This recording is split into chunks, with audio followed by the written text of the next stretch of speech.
Olá, galera, como é que vocês estão? Tudo bem? Aqui, professor Mário Vitor, Geografia. Nessa aula de hoje falaremos de um ponto, de um conteúdo muito sensível dentro da geografia. Enquanto a gente fala aqui, enquanto a gente vai ter esse momento, tem pessoas que estão migrando de um local para o outro. E nem sempre essa migração, esse processo de deslocamento, nem sempre ele é positivo. Na grande maioria das vezes não é. Na grande maioria das vezes as pessoas estão migrando em busca de segurança, em busca de fugir de problemas, de desastres naturais, como furacões, tempestades, tsunamis, terremotos, etc. Se a gente imaginar que, infelizmente, temos regiões do nosso planeta hoje com problemas de guerra, as pessoas que não têm nada a ver com essa guerra são pessoas que buscam as melhores condições. Então, a gente tem como grande entendimento que os fluxos migratórios, que é o nosso conteúdo, ele é um fenômeno para a geografia. Então, as pessoas acabam migrando por vários motivos. Quando é um motivo legal, bacana, como por exemplo, você vai estudar fora, você tem uma oportunidade de conhecimento, de estudar fora do país, você tem a oportunidade de trabalhar, arrumar um novo trabalho fora do país, isso é muito legal, muito produtivo, é ótimo. Mas quando você faz isso obrigado, não é legal. E na maioria das vezes as migrações, esses movimentos populacionais de deslocamentos não acontece de forma positiva. As pessoas acabam que tem que fazer isso, né? Se eu perguntasse para vocês, você deixaria o seu país para viver em um outro lugar? É uma resposta que é relativa, né? Então, você pode falar sim, eu deixaria se for algo positivo. Então, não deixaria porque eu amo o meu Brasil, eu amo o meu país. Mas se o Brasil entrar numa guerra, Deus me livre e guarde. Se o Brasil entrar numa guerra, se o Brasil tiver um problema aí de um evento natural, uma catástrofe natural, a gente teria que deixar, infelizmente, por questão de sobrevivência. E é nesse sentido que a gente vai falar ao longo dessa aula. Então, galera, fluxos migratórios, tá certo? Vamos nessa aqui. Pessoal, o que é esse tal de migração? Então, vocês já sabem, eu falei aqui no início, é um fenômeno de deslocamento de pessoas de uma região para outra. Pode ocorrer tanto no mesmo país ou em países diferentes, né? Migração interna e migração internacional.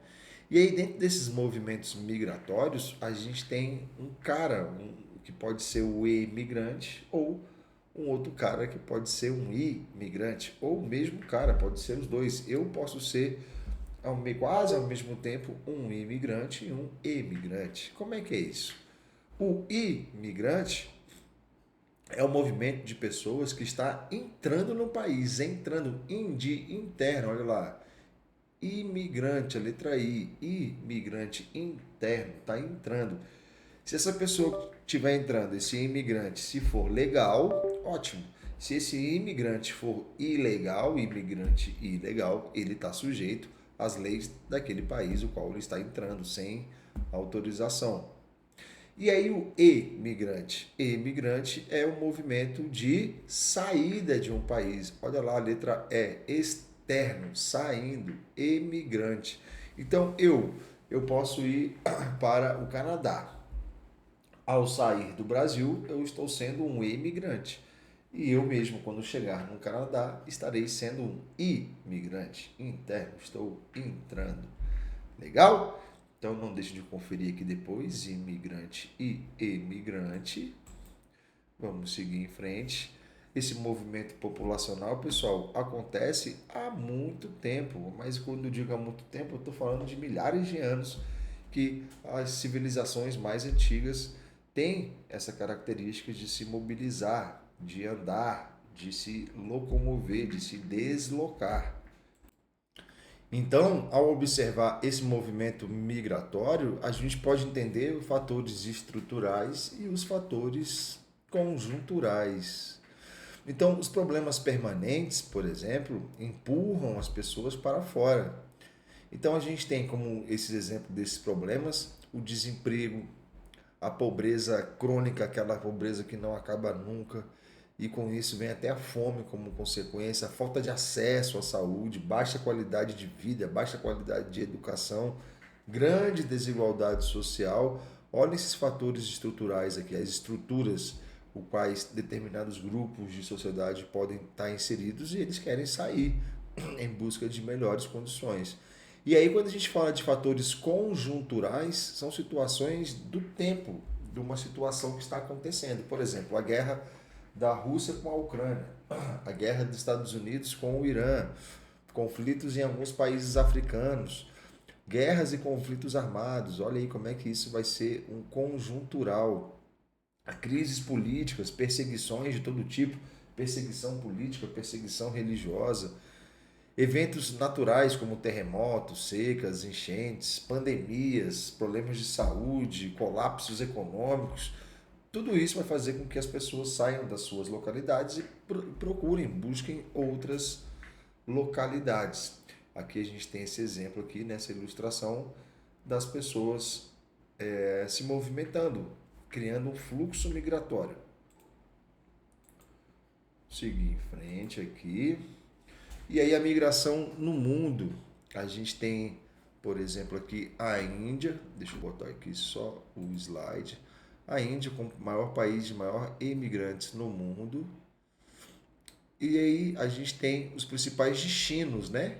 Os Estados Unidos é o país que mais recebe imigrantes, depois vem Canadá, Alemanha, o Reino Unido, Inglaterra e a Austrália, né? Então, esses são os 5 países mais procurados por imigrantes no mundo.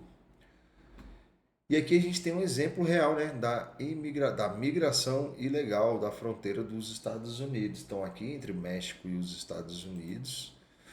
E aí a gente tem uma relação, um problema seríssimo das pessoas que tentam sair das suas localidades. E aqui está entre o México e os Estados Unidos, mas não significa que é só mexicanos. Tem muitas pessoas, brasileiros inclusive, que pagam para poder chegar até a fronteira, até chegar ao México e de lá passar para os Estados Unidos. E aí tem um risco real de vida de você atravessar isso ilegalmente, sem falar no risco da deportação, que é você ser preso e mandado de volta para o seu país. Você pode ser explorado no local de trabalho que você vem arrumar. Com certeza, certamente você vai ter muito preconceito, xenofobia, que é aquele preconceito contra o estrangeiro, contra a pessoa de outro país. Você vai ter uma dificuldade enorme de arrumar documentos legais para se estabelecer naquele país, ou seja, a migração ilegal ela é horrível, ela só tende a degradar a figura humana, né? Recentemente, o Brasil ele tem uma capacidade enorme de absorver esses migrantes. No caso, os venezuelanos, bolivianos, peruanos, haitianos, colombianos, paraguaios. A gente observa isso nas ruas, principalmente nas grandes cidades, das grandes capitais, né? Então, o Brasil vem se tornando aqui na América do Sul um importante destino desse pessoal e você tem então a representação de todos esses países, dos povos desses países que mais buscam o Brasil como finalidade aí para essa prática da migração. E aí a gente tem, pessoal, esses deslocamentos que são forçados, né? Que geralmente são representados muito pelos refugiados. Quem é que são os refugiados? Aquelas pessoas que procuram refúgio. Por que elas procuram um refúgio, um abrigo? Porque elas estão em situação de risco extremo. Então, você tem a relação das perseguições políticas, religiosas, questões de guerra, você tem violação dos direitos humanos, ditaduras, violação generalizada dos direitos do ser humano. E aí você é refugiado, você acaba buscando, né, um outro país porque o seu já não te oferece mais segurança para você se estabelecer, nem você e nem a sua família. E aqui a gente tem alguns exemplos das principais crises de refugiados no mundo atualmente. A guerra na Síria, lá em 2011, mas que até hoje provoca uma enorme onda de pessoas em deslocamento. do mundo, tirando as que já se deslocaram. A gente tem na Venezuela um movimento muito forte, a crise econômica, a crise política, que levou a população a ter problemas até de acesso à alimentação. Então você tem aí uma grande situação, um grande problema muito sério na Venezuela, a relação da Ucrânia por conta da guerra com a Rússia, né? A guerra começou lá em 2022 e provocou um dos maiores movimentos mais recentes dos deslocamentos populacionais dentro da Europa. Você tem o Haiti, que você tem problema de segurança, guerra civil, você tem problema de instabilidade natural ali, você tem a presença de furacões, tornados, terremotos. Então o Haiti também sofre a beça com essa relação das imigrações, né? Você tem também na África alguns povos de alguns países africanos que têm problemas relacionados aos conflitos climáticos, refugiados aí da seca. O pessoal tem problema muito sério para poder ter plantio, agricultura, e aí você não tem segurança alimentar, as pessoas acabam mudando, saindo de um lugar para o outro, você tem áreas com incêndios. Então, pessoal, muito triste em alguns povos de países africanos que são conhecidos como refugiados climáticos, né? E aí, pessoal, com tanta movimentação relacionada aos migrantes, houve, até por parte da ONU, da Organização das Nações Humanas, um direito humano relacionado à migração. Então, a migração ela foi estipulada como um grande direito à humanidade, ao ser humano. Só que o ser humano, o imigrante, ele está sujeito às leis dos outros países, né? E por consequência, a situações como xenofobia, discriminação, exploração do trabalho, é muito difícil, porque você está sujeito a esse tipo de coisa o tempo todo, né? Então você tem aqui essas características. Pessoal, as migrações acabam afetando o crescimento da população local. Até aqui, ó, como a população cresce, o crescimento populacional depende de três fatores fundamentais: a taxa de natalidade das pessoas que nascem, né, a mortalidade, o balanço entre um e o outro, e a migração, que é justamente esse movimento de chegada por parte dessa população, né? Olha lá, crescimento vegetativo e transição demográfica. O crescimento vegetativo ele é positivo quando a população vai ter mais nascimentos do que mortes. E negativo quando elas morrem mais do que nascem. Nula quando nascimentos e mortes são iguais. É muito, muito difícil ter uma situação como nula, tá? E aqui a gente tem a transição demográfica. O que é isso? Demográfico vem de população, demografia. Transição é aquilo que está em um entendimento, em um estado e está indo para outro entendimento, outro estado, outro movimento. Chamamos isso de transição. A população está modificando o seu perfil. E aí a gente tem essa variedade aqui de alta de natalidade com alta mortalidade. São características de países sem desenvolvimento. Você tem a natalidade alta e a mortalidade em queda. Você tem uma característica de população crescendo rapidamente com melhorias na saúde.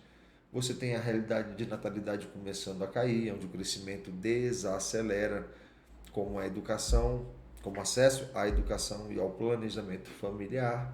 Você tem baixa natalidade e baixa mortalidade. A população cresce lentamente ou pode diminuir, típicos de países muito ricos que enfrentam até problemas seríssimos com essa questão da população que não se renova. Então, ao longo dessa aulinha de hoje, pessoal, a gente viu a parte da migração, os refugiados, clima e migração, transição demográfica, que foi esse do slide anterior. E aqui eu botei três perguntinhas para que a gente pudesse refletir nesse conteúdo. Por que tantas pessoas deixam seus países atualmente? Pensem nisso. O Brasil deve acolher refugiados? Quais são os desafios da gente fazer isso? Como as mudanças climáticas podem aumentar as migrações nas próximas décadas? Olha aí, questões para a gente refletir. E aqui eu tenho questões aqui para que vocês possam responder e só depois conferir o gabarito. Na número 1, observe a situação a seguir. Maria nasceu no Brasil, mas decidiu se mudar para Portugal em busca de melhores condições de trabalho. Em relação ao processo migratório descrito, é correto afirmar que Maria é o quê? Letra A, B, C ou D? Eu vou pedir para que vocês deem pause no vídeo, pausa aí, pensem e respondam. Depois vamos conferir o gabarito. Eu vou aproveitar aqui a número 2. Devido a uma longa seca que destruiu as lavouras e secou os rios, milhares de famílias foram obrigadas a abandonar suas casas e buscar abrigo em outras regiões. O fenômeno descrito no texto está relacionado principalmente ao conceito de quê? Letra A, B, C ou a letra D? O que vocês marcam? A, B, C ou D? Deem pausa no vídeo, respondam as duas e só depois confiram o gabarito. Pausa aí, galera. Espero que tenha pausado. E aqui a gente vai ter o gabarito. Letra B para número 1, letra C para número 2. Legal? Pessoal, espero que tenham compreendido, tenham ajudado, que eu consiga ter ajudado vocês na compreensão desse conteúdo. Fiquem com Deus, certamente estaremos na próxima. E até, pessoal. Muito obrigado.